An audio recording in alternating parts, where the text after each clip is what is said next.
Meaning of hanky. Hanky. Hanky.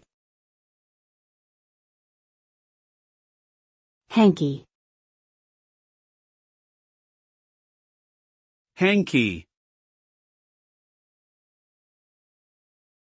The word hanky is a shortened form of handkerchief, which refers to a small square or rectangular piece of fabric used for wiping one's face, nose, or hands.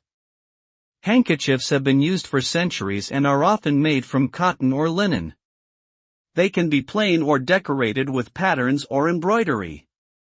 In modern times, disposable tissues have largely replaced handkerchiefs, but they are still used by some people as a traditional accessory or for environmental reasons.